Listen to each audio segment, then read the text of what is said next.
पश्चिम बंगाल की राजनीति में तृणमूल कांग्रेस के भीतर चल रहा सत्ता संघर्ष अब खुलकर सामने आने लगा है। पार्टी के बागी गुट ने एक बड़ा कदम उठाते हुए अभिषेक बनर्जी को संगठन से सस्पेंड करने का दावा किया है।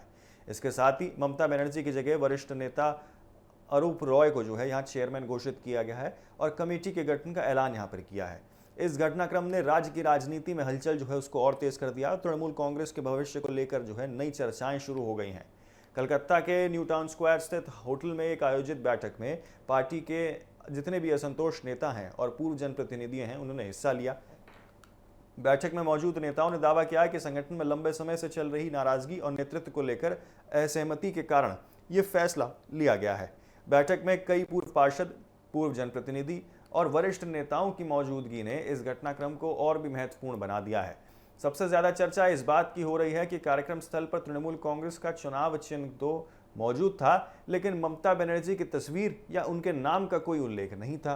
बागी नेताओं ने इसे संगठन के नए नेतृत्व की शुरुआत बताया है। बैठक के बाद जारी घोषणा में कहा गया है कि संगठन को नए ढांचे से खड़ा करने और कार्यकर्ताओं का विश्वास वापस लाने के लिए नई कमेटी बनाई गई है। नई कमेटी में अरूप रॉय को चेयरमैन की जिम्मेदारी सौंपी गई है। वहीं जावेद खान, संदीपन साहा, ऋतुराज बनर्जी और सबीना यास्मीन को महासचिव बनाया गया है। आपको बता दें कि यहाँ घोषणा करते हुए कोषाध्यक्ष नियुक्त किया गया है, जबकि अरूप बिस्वास, फिरहाद हकीम और रथिक घोष को उपाध्यक्ष की जिम्मेदारी सौंपी गई है। बागी गुट का कहना है कि संगठन की कमान अब पूरी तरीके से उनके हाथों में है और वो पार्टी को नए स्वरूप से आगे बढ़ाना चाहते हैं। राजनीतिक विश्लेषकों के अनुसार इस बगावत की शुरुआत उस समय हुई थी जब विधानसभा में विपक्ष के नेता को लेकर विवाद सामने आया था। कुछ विधायकों ने आरोप लगाया था कि उनके हस्ताक्षरों को गलत इस्तेमाल किया गया है। मामला अदालत तक पहुंच गया और इसके बाद पार्टी के भीतर मतभेद खुलकर सामने आने लगे और गहरे होते दिखाई दिए हैं।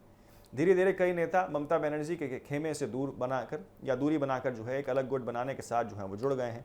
इस राजनीतिक संकट के बीच अभिषेक बनर्जी की मुश्किलें वो कानूनी मोर्चे पर भी वो बढ़ती हुई नजर आ रही हैं। भाजपा नेता अभिजीत दास ने उनके खिलाफ फाल्टा थाने में शिकायत दर्ज कराई है। शिकायत में आपको बता दें कि यहाँ अफान राहत कांड में यहाँ वितरण के कथित अनियमितताओं और करोड़ों रुपए के दुरुपयोग का आरोप लगाया गया है। शिकायतकर्ता ने मामले की निष्पक्ष जांच और जिम्मेदार लोगों के खिलाफ कार्रवाई की मांग की है।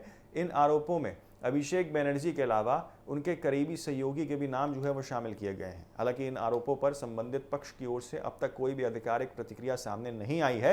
एक तरफ संगठन के भीतर बढ़ता विरोध और दूसरी तरफ कानूनी चुनौतियों ने तृणमूल कांग्रेस की राजनीति में एक नया मोड़ लाकर खड़ा कर दिया है।